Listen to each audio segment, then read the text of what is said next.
Welcome to Shira Audiobook. If you're finding joy in the fanfiction, I'd be thrilled if you could subscribe, like, and share your thoughts in a comment. Chapter 8. Shin eyed the three remaining Chunin, picking up the fallen Jonin's sword. So, you want to avenge your captain. Come get some. The three Chunin exchanged glances. None of them dared to make a move. This kid was creepy. He'd already killed one of them and taken down their captain. They weren't about to underestimate him now. Fine, I'll come to you then. Shin vanished into the darkness. In the thick forest, his speed and controlled ferocity, much like Toji Fushiguro, rendered him untraceable.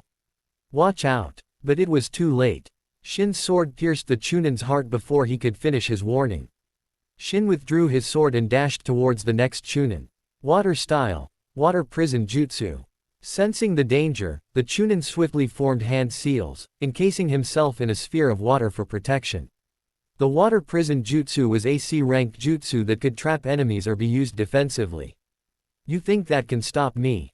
How naive. Shin channeled chakra into the sword, enhancing its piercing power. The water prison shattered like a fragile bubble as the sword plunged through, impaling the Chunin's heart.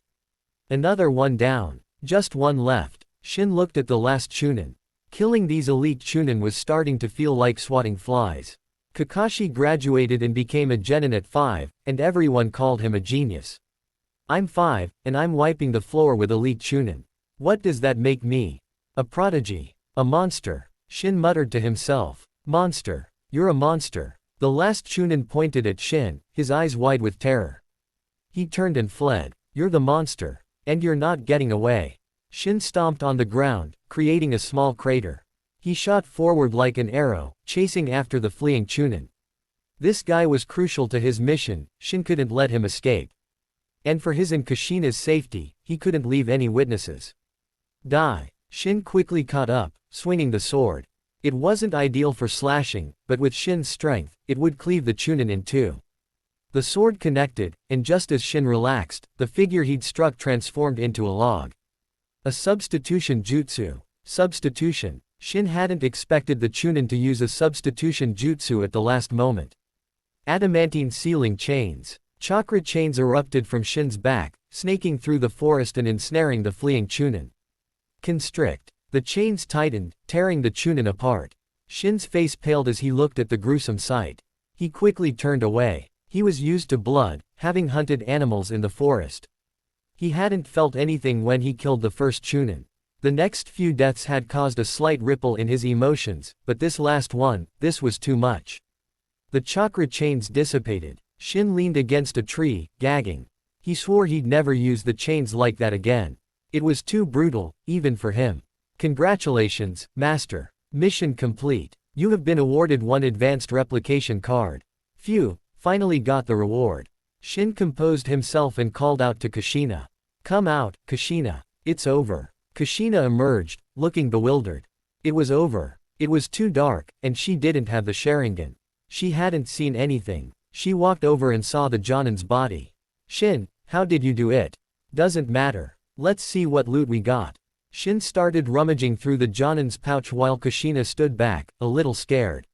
Even though the ninjas were dead, she was still frightened. It was a good thing she hadn't seen the Chunin Shin had torn apart with the chains. She might have fainted. Shin found several explosive tags, a valuable commodity. There were also kunai, shuriken, and 2 jutsu scrolls. B-rank water style, water dragon. Jutsu and water style, hiding in mist jutsu. Shin frowned. These jutsu gave him a clue about the attacker's identities. They were likely from Kurigakure. Looks like Kurigakure is behind this attack on Uzushiogakure. Only the 5 great nations had the strength to attack the Uzumaki clan. Konoha was an ally, they wouldn't be involved. Sunagakure and Iwagakure were too far away, attacking Uzushiogakure would be logistically impractical. That left Kumogakure and Kurigakure, both of which could launch attacks from the sea. Kurigakure's involvement was confirmed. He wasn't sure about Kumogakure, though. If there was one village with the most ambition, it was Kumogakure. Their involvement was highly probable. After all, the Uzumaki's sealing jutsu were something Kumogakure would covet. No, not just Kumogakure, every village would want them. Possessing powerful sealing jutsu that others feared and desired, yet lacking the strength to defend themselves, was the reason for Uzumaki downfall. Having something valuable without the power to protect it was a recipe for disaster, no matter the world. I wonder if Konoha had a hand in this. Shin was suspicious of their supposed ally. After all, Konoha had Danzo. To think Danzo wouldn't be interested in the Uzumaki's sealing jutsu was laughable. Shin shook his head, pushing those thoughts aside. He collected the pouches of the other two Chunin and left with Kushina. He left the last Chunin's pouch where it was. The sight was too gruesome, he'd lose his appetite if he looked at it. He led Kushina to a small stream in the forest, the same one where they had practiced water walking. Are you tired? If you are, get some sleep. We're safe now, Shin said. Kushina shook her head. After everything that had happened, sleep was the last thing on her mind. Chapter 9. Shin, I'm worried. Kushina's voice was filled with anxiety. She was smart. If they had encountered enemies so far from the clan grounds, she could only imagine the horrors that must have befallen Uzumaki. Worrying won't change anything. Shin shook his head. Despite not being well liked, he had received his due within the clan. He didn't want to see the Uzumaki clan destroyed. But he was powerless to stop it. He had known about the impending disaster, but who would have believed him? Besides, he didn't know when it would happen. Even if people believed him, they wouldn't have been able to prepare. The enemies had targeted the Uzumaki clan. Their attack was swift and brutal. In the original story, Uzumaki fell before Konoha could even send reinforcements. As for him saving the clan, don't make him laugh. He wasn't going to get cocky just because he'd taken out a Jonin. Going there would be suicide. They sat by the river, Kushina leaning against Shin. Shin was a transmigrant, his body was that of a 5-year-old, but his mind was not. Kushina, however, was just a 5-year-old girl.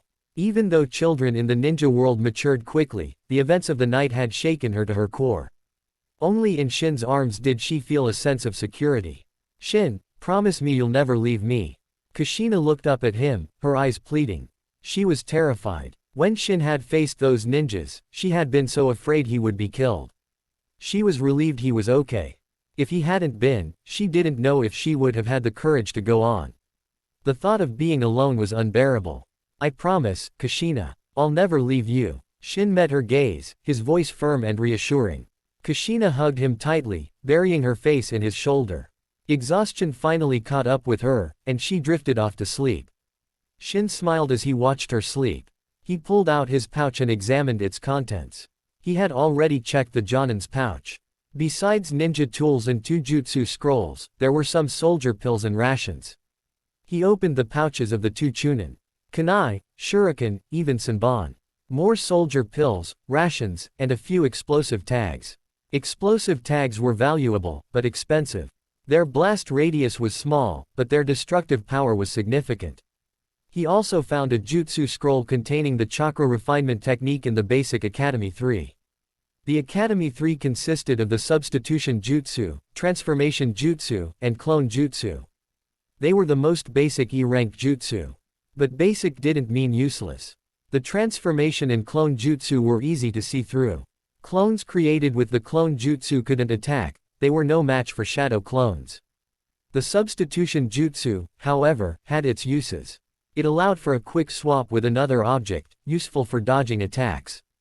The Chunin had used it to escape Shin's attack. Of course, as the most basic jutsu, it wasn't invincible. Its effectiveness depended on the user. The substitution jutsu allowed the user to swap with another object, but it wasn't space-time ninjutsu. It relied on speed. So, it was less effective against stronger opponents who could easily see through it. It was just an E-rank jutsu, it couldn't compare to something like Sasuke Uchiha's Amenetejikara. Shin studied the Academy 3. He was a genius, it didn't take him long to master these simple jutsu. Hours passed. Dawn arrived, the sun peeking over the horizon. The warm sunlight seemed to dispel the darkness and gloom. Kushina woke up, rubbing her eyes. She looked around frantically, calming down only when she saw Shin. Morning. Have something to eat. Shin handed her some dried meat. It was part of the food they had hastily packed before fleeing. They're home. I'm not hungry, Kushina said, shaking her head. It wasn't that she wasn't hungry, she simply didn't have the appetite. You have to eat. We need our strength in case we run into danger. Persuaded by Shin, Kushina ate a few pieces of meat. I sent out shadow clones to scout. The invaders have left, Shin informed her. He had sent out 10 shadow clones to gather information. The invaders had left around 4 in the morning. And Shin knew they were safe now. Because the system had awarded him the common replication card for completing the survival mission. They left. What about the clan grounds? Kushina's face lit up, but then her expression turned to worry. Shin shook his head, remembering the images his shadow clones had sent back. It was a bloodbath. He didn't know if there were any survivors. His clones hadn't found any. Kushina's heart sank. She knew it wasn't good. But as long as Shin was okay, she didn't care about the rest. After resting for a while, Shin and Kushina left the forest and headed towards the clan grounds. They could smell the stench of blood from a distance.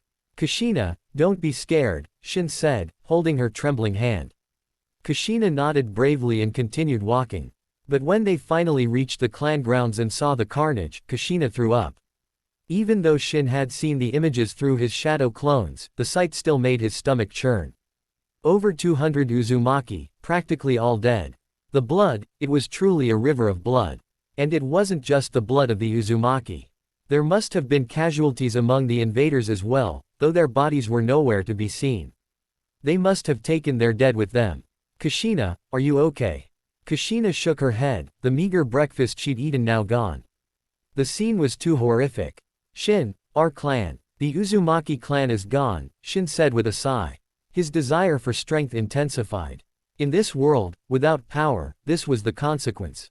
If the Uzumaki clan had someone like Hashirama Senju or Madara Uchiha, would they have met such a fate? Crack. A faint sound, but Shin's sharp ears picked it up. He looked towards the source. Who's there? Don't kill me. A young girl's terrified voice. Then a scream, followed by silence. Red hair. A survivor. Shin pulled Kushina towards the sound. A girl their age lay unconscious in a pool of blood in front of a burned-out house. There was a cellar nearby. She must have hidden there to survive. She must have made a noise while climbing out, alerting Shin. Then, the sight of the destruction must have been too much for her. Chapter 10. That's Uzumaki Akiko, Kushina said, surprised, as she looked at the unconscious girl. Oh, you know her. Shin didn't recognize the girl, but it seemed Kushina did. We've met a few times, but we're not close. Kushina was only really close to Shin. She knew other kids in the clan, but they weren't friends. A short while later, Akiko woke up. She looked around in a panic, but calmed down when she saw Shin and Kushina's red hair. Red hair was a trademark of the Uzumaki clan. Of course, there were exceptions, like Choji Akamichi's father, Choza, who also had red hair. But most people associated red hair with the Uzumaki. Who are you? Akiko didn't recognize Shin and Kushina. She guessed they were Uzumaki survivors, but it was better to be safe than sorry. It wasn't surprising that she didn't know them. Shin and Kushina lived far from the clan grounds. Even when they had lived within the clan, they hadn't interacted much. Shin had never even seen Akiko before. Same as you, Shin replied simply. Akiko fell silent, her eyes filled with sadness as she looked at the destruction around her. Tears streamed down her face as she thought of her parents. Should we comfort her? Kushina asked Shin. How? Let her cry. She'll have to rely on herself from now on. Being strong is better. Shin shook his head and sat on a nearby rock, contemplating their future. He had two choices: leave with Kushina and live a life on the run, or wait for Konoha's reinforcements and go with them to Konoha. He glanced at Kushina and made up his mind. They would go to Konoha. It was the safer option. With their distinctive red hair, wandering around would make them targets. And as two young children, where could they even go? It would be incredibly difficult. Going to Konoha offered safety and security. As long as they didn't draw too much attention to themselves, they would be fine. Especially with Uzumaki Mito still alive. Even the scheming Danzo wouldn't dare try anything. In Konoha, Shin could also learn the basics of being a shinobi, which were essential. Konoha was the best choice. But if they went there, he would have to change Kushina's fate as the Nine-Tails Jinchuriki. He didn't want that for her. The Nine-Tails' power was immense, a great asset if used correctly, but it was also a ticking time bomb. And being the Nine-Tails Jinchuriki meant a life under constant surveillance, with Anbu watching your every move. As for himself, Shin never wanted to become a Jinchuriki. He simply didn't need the Nine Tails. With his perfect sage body, once he grew stronger, he could take on the Nine Tails single-handedly. And with his Sharingan, he could probably subdue the beast with a glance. With the system at his disposal, why would he need the Nine Tails? But most importantly, he didn't want something else living inside him. It was an unsettling thought. Shin's gaze shifted to Akiko. It wasn't just him and Kushina anymore, there was another Uzumaki survivor to consider. Kushina, come here. I need to talk to you. Kushina, though curious, walked over. Kushina, Konoha's reinforcements might arrive soon. They might take us to Konoha. If we go, remember, don't stand out too much. Shin advised. When choosing a Jinchuriki, they would look for someone with talent. Standing out too much might attract the attention of the third Hokage, Hiruzen Sarutobi, and the shadowy Danzo. Hiruzen would be fine, but Danzo, that was a different story. Kushina didn't understand why Shin was saying this, but she nodded, committing his words to memory. Another day passed. The sun began to set, casting long, eerie shadows over the blood-soaked ruins of Uzumaki.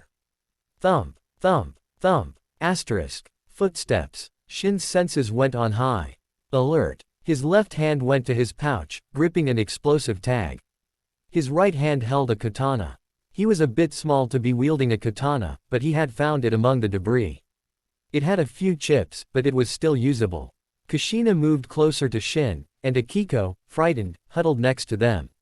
3 kids. A woman with striking blonde hair and cold eyes approached them. Despite her beauty, her expression was intimidating. Several other ninja followed behind her. You're Uzumaki, right? Don't be afraid. I'm a Konoha shinobi. My name is Tsunade. Tsunade's harsh gaze softened. Seeing the state of Uzumaki had filled her with rage, hence her initial coldness. Hearing her name, Shin relaxed, but he couldn't help but stare. He couldn't believe this was Tsunade. She was so flat.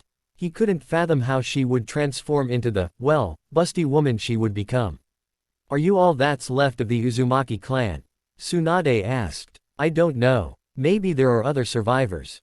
Shin was certain there were others, but they had either escaped the land of whirlpools or were in hiding. Let's search the area, see if we can find anyone else. Damn it, if I find out who did this, all. Tsunade's killing intent flared. The Uzumaki were her grandmother's people. They had a long-standing alliance with the Senju clan. During the Warring States period, the Uzumaki had fought alongside the Senju against the Uchiha. Tsunade was furious, but it was useless now. She had rushed to the land of whirlpools as soon as she received the news, but it was too late. The enemy had annihilated the Uzumaki clan in a single night. They must have planned this for a long time. Shin couldn't help but roll his eyes at Tsunade's tough talk. Empty threats were so childish. Unfortunately, Tsunade caught his expression. She glared at him. This little brat was looking down on her. Hey, brat, what was that look for? What look? Shin feigned innocence. Don't play dumb. I saw you. You were totally dissing me. Shin wanted to nod, but he thought better of it. Tsunade was known for her temper, she might just punch him.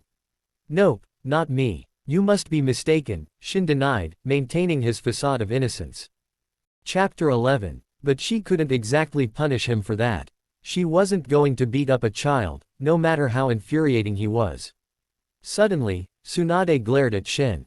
The little punk was clearly looking down on her, yet he denied it. You've got guts, kid. Recovering from your clan's destruction so quickly. She placed a hand on Shin's head, ruffling his hair with more force than necessary. As she messed up his hair, she realized how soft it was. It was almost addictive. Looking at his cute little face, she couldn't resist pinching his cheek. So soft, so adorable. Kushina, seeing Tsunade manhandling Shin, yelled, Hey, stop that. Shin wasn't happy either. Tsunade might enjoy pinching his cheek, but he found it extremely annoying. Having his face pinched by a woman. Humiliating. Get your hands off me. I don't like being touched by men, Shin said, scowling. Men. Tsunade froze. Was he blind? Where did he get the idea that she was a man? Kid, you need to get your eyes checked. I'm a woman, not a man, Tsunade said through gritted teeth. Ha, I may be young, but I know the difference between a man and a woman. You don't exactly scream, woman, to me. Shin's eyes drifted towards her chest, his expression a mix of disdain and disbelief. Tsunade's face flushed red. This brat was deliberately mocking her. Princess Tsunade, we found 2 survivors. Tsunade, about to give Shin a piece of her mind, glared at him one last time before turning towards the newcomers. 2 males, one around Shin's age, the other in his 20s. Both Uzumaki survivors. Shin recognized the boy. Uzumaki Kai, long time no see. How's your leg? Shin gave Kai a sly smile, which earned him a glare filled with anger and a hint of fear. Kai was the son of Uzumaki Hikaru, the taijutsu master whose physique Shin had copied. Shin had broken the boy's leg during their previous encounter. He hadn't expected Kai to survive the destruction of the clan. The kid was lucky to be alive. Tsunade's eyes flickered between Shin and Kai. There was definitely bad blood between these two. But she wasn't interested in getting involved in a squabble between kids. She turned to the older Uzumaki. What's your name? I'm Uzumaki Hikaru, a Jonin of the Uzumaki clan. Do you know who attacked the clan? Tsunade asked. I don't know. I was scared, so I hid right away. I don't know what happened after that. Hikaru hung his head in shame, earning a scornful look from Tsunade. This guy was older than her, yet he was a coward. When his clan was in danger, he hid like a rat. Tsunade wasn't even as old as this Hikaru. Despite calling Shin a kid, she was only 16. But in the ninja world, 16 wasn't that young. During the Warring States period, people were already married with children at that age. Tsunade ordered her men to continue searching for survivors while investigating who was behind the attack. Judging by the water damage and the traces of lightning release, she had a pretty good idea. If her suspicions were correct, there wasn't much she could do. Kid, what's your name? Tsunade asked Shin. Shin was getting tired of being called kid. Too bad he couldn't beat Tsunade in a fight. He estimated her strength to be at elite Jonin level, definitely stronger than him. I'm Uzumaki Shin. And don't call me kid. You'll regret it when I'm stronger than you. Regret it. Hey, I'll be waiting for that day, Tsunade said with a smirk. Shin snorted. She might be looking down on him now, but she'd sing a different tune when he surpassed her. Shin, I'm hungry, Kushina tugged at his sleeve. Shin took out some dry rations and jerky. It wasn't much, but it would fill their stomachs for now. 3 days later, the bodies of the Uzumaki clan members were buried, including Shin's grandfather, the clan elder. Seeing his grandfather's body, Shin felt a strange mix of emotions. He hadn't been close to the man, they had barely interacted. But he still felt a pang of sadness. After the burial, they set off for Konoha with Tsunade. Shin carried a katana strapped to his back. It was over 3 feet long, with a simple gold design on the hilt. He had found it in the Uzumaki clan shrine. It was incredibly sharp, able to slice through stone with ease. He hadn't tested it on steel yet, though. They sailed towards the land of fire. Shin stood at the stern, watching the land of whirlpools disappear over the horizon. Kushina stood beside him. They didn't know when they would return. Feeling sad to leave, Shin and Kushina turned to see Tsunade standing behind them. Kushina puffed out her cheeks, glaring at Tsunade. Shin was also keeping his distance from Tsunade. The woman was relentless, constantly ruffling his hair and pinching his cheeks. He was annoyed, but he didn't want to reveal his strength, so he hadn't resisted much. He wondered if she had some weird fetish. Kushina's reason for disliking Tsunade was simple. She hadn't even ruffled Shin's hair or pinched his cheeks. Yet this woman was doing all the things she hadn't done. It felt like Tsunade was stealing Shin away from her. When you get to Konoha, think of it as your new home.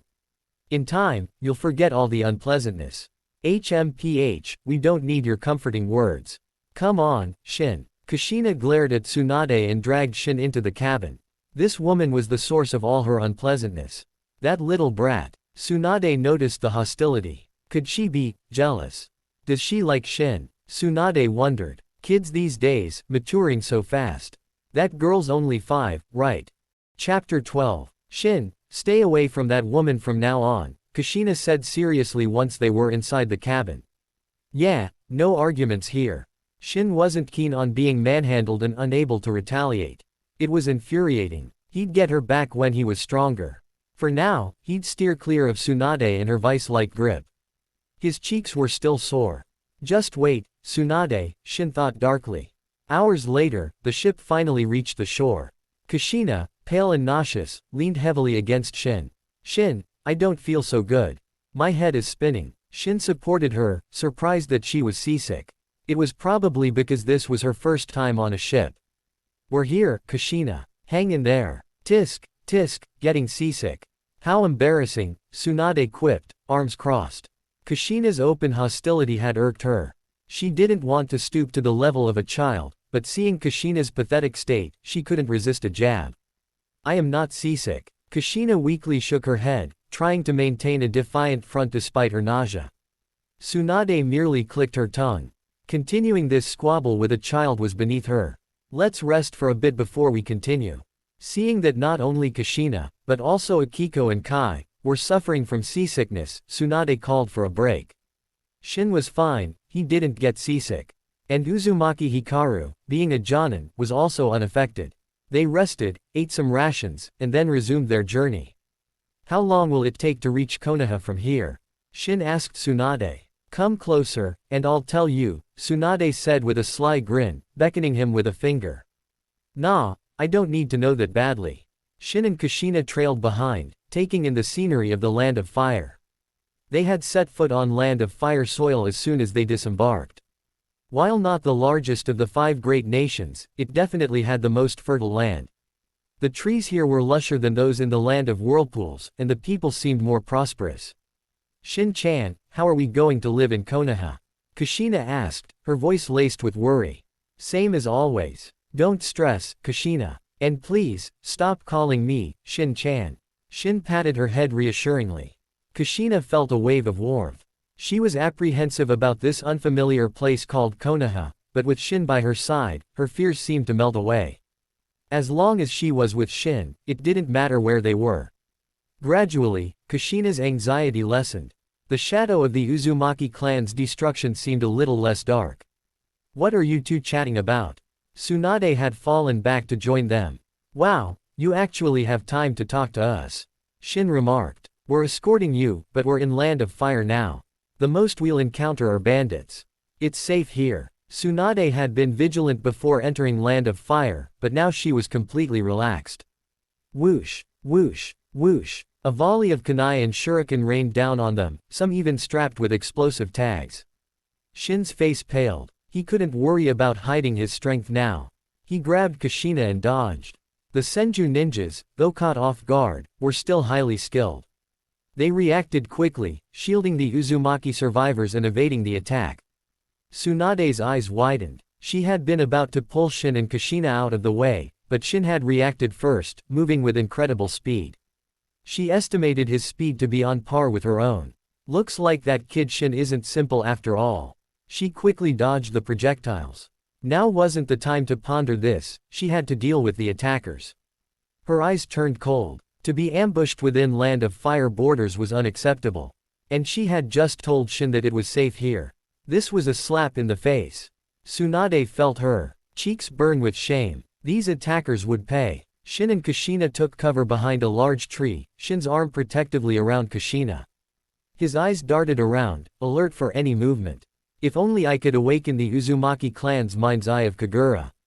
The Mind's Eye of Kagura was a sensory technique unique to the Uzumaki clan, one of the most powerful in the ninja world.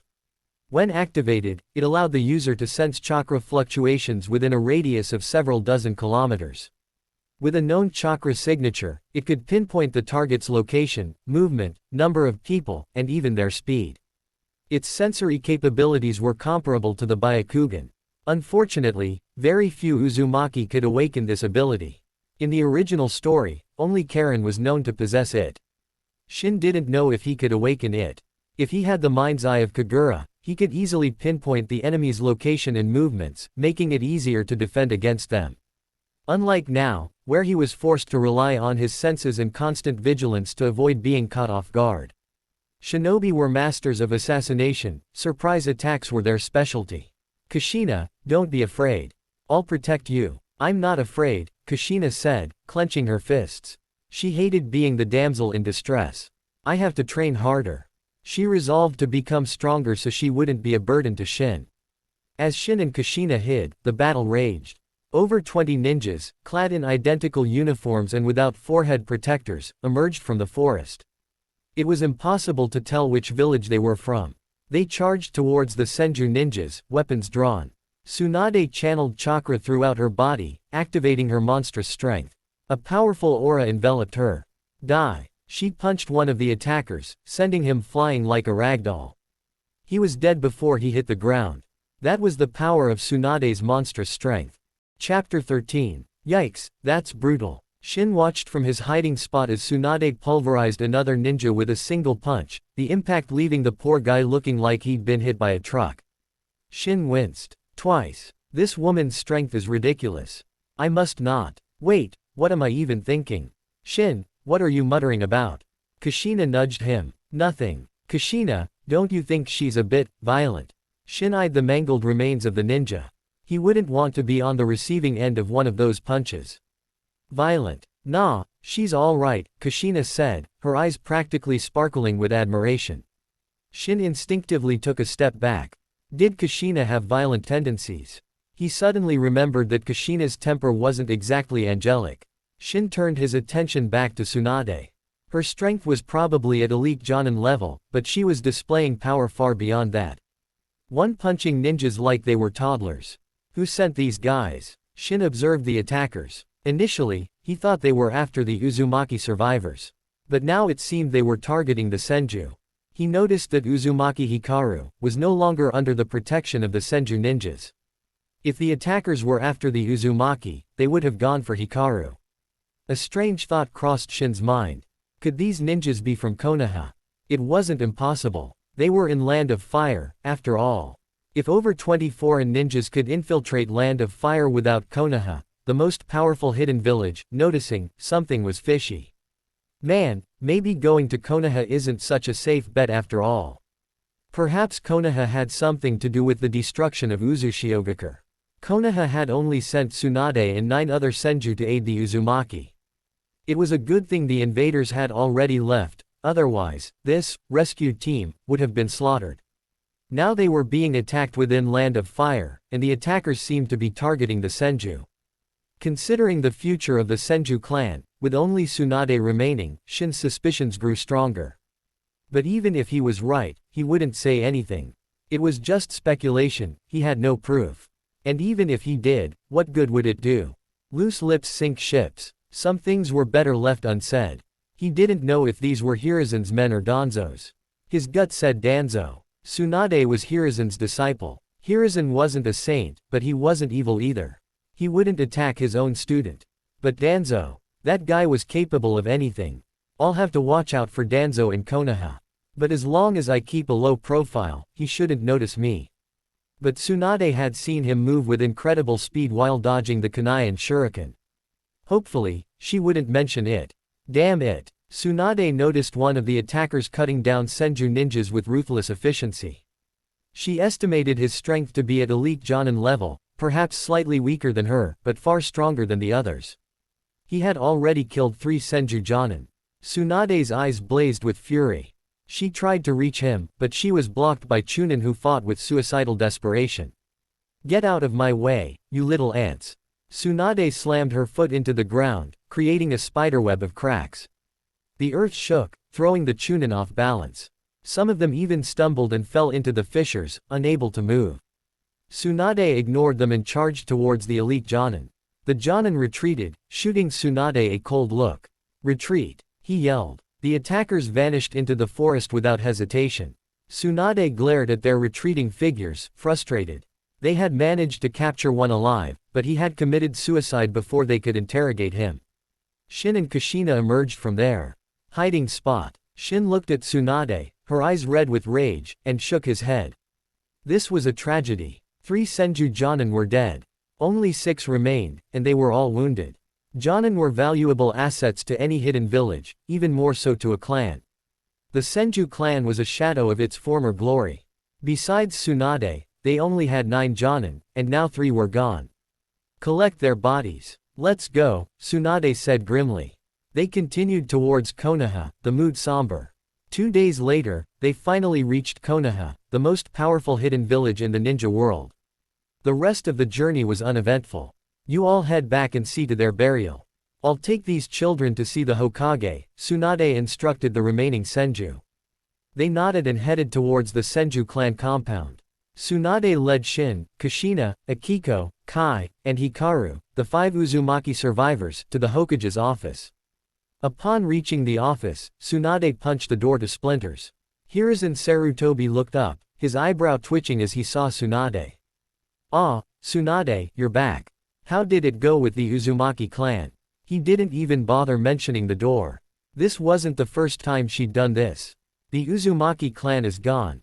These are the survivors," Tsunade said, her voice heavy with grief. "What? Gone? How?" Hiruzen shot to his feet. "I was too late. The clan was already destroyed when I arrived." Tsunade clenched her fists. If only they had received the news sooner, perhaps this tragedy could have been averted. "I see." Hiruzen sat back down, his gaze sweeping over Shin and the other children, assessing them. Shin squirmed under his scrutiny. Hiruzen's eyes were sharp. This was Hiruzen in his prime, not the old man he would become. His gaze seemed to pierce through you, seeing all your secrets. Shin didn't like it one bit. Chapter 14. Hiruzen observed the children for a moment, then his face took on a mournful expression. "It grieves me to hear of the tragedy that befell the Uzumaki clan. Rest assured, Konoha and the Uzumaki are steadfast allies. We will find the perpetrators and bring them to justice.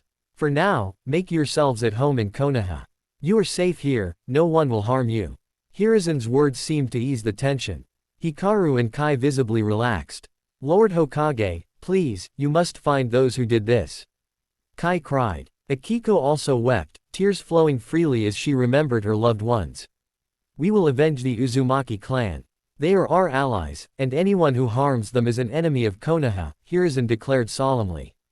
Hiruzen was a skilled leader. His words calmed even Kushina, who had been on edge. Shin could tell because Kushina's grip on his hand loosened. When they first arrived in Konoha, Kushina had been clinging to him, her small hand tightly gripping his. Coming to this unfamiliar place, it was impossible for a 5-year-old not to be nervous. "Tsunade, how about we have them stay at the Senju compound?" Hiruzen turned to Tsunade. "That's fine, but there's something you need to explain to me first." Bam! Tsunade slammed her fist on Hiruzen's desk, the solid wood splitting under the force. "Sandame, we were attacked by unknown assailants within Land of Fire borders." "What's going on?" Hiruzen's eyes widened. He stood up. "You were attacked." Seeing the fury in Tsunade's eyes, he knew it was true. Had ninjas from another village infiltrated Land of Fire? How many were there? Hiruzen asked, his voice grave. 25. At least 10 Jonin, and one of them was an elite. Hiruzen's expression darkened. That was a significant force. If they were indeed foreign ninjas, this could be a serious threat. "Tsunade, this is my oversight. I failed to detect such a large force within our borders. I will have the Anbu investigate this thoroughly." He knew that Tsunade's anger meant there had been casualties. "Let me know when you have more information." Tsunade left the Hokage's office with the children. Just as they stepped out, they saw a man with a grim aura approaching. Tsunade frowned. It was Danzo. He held a high position in Konoha, but Tsunade loathed him. He was a man who operated in the shadows, his methods ruthless and underhanded. "Tsunade, welcome back. Are these the Uzumaki survivors?" Danzo's eyes flickered as he looked at the children. He still had both his eyes and his arm, he hadn't undergone his future modifications yet. Tsunade scoffed and walked away without a word, the children following behind. As they left, Shin glanced at Danzo. He recognized him instantly, the scar on his chin was a dead giveaway. Danzo scowled. Tsunade had just disrespected him, just like the rest of the Senju clan. He entered the Hokage's office, noting the shattered door with a frown. He turned to Hiruzen. "Danzo, what brings you here?" Hiruzen asked, his brow furrowed. "I have something to discuss with you."